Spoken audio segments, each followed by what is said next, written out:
তাহলে এখানে দুটো ব্যক্তি রাম আর শ্যাম এরা কতটা পথ অতিক্রম করছে আমি দেখব।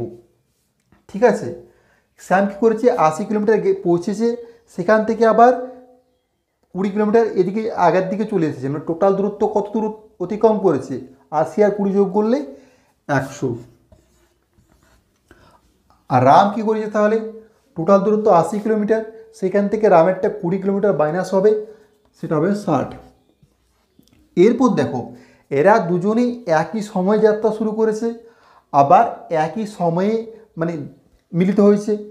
তাহলে এদের গতিবেগের অনুপাতটা আমরা করলে কি পাবো, এটা যদি অনুপাতে করি 20 3 60 20 5, তাই তো এটা গতিবেগের অনুপাত। এদের পার্থক্যটা কত, পার্থক্য 2, গতিবেগের পার্থক্য হচ্ছে 2, তো পার্থক্য 2।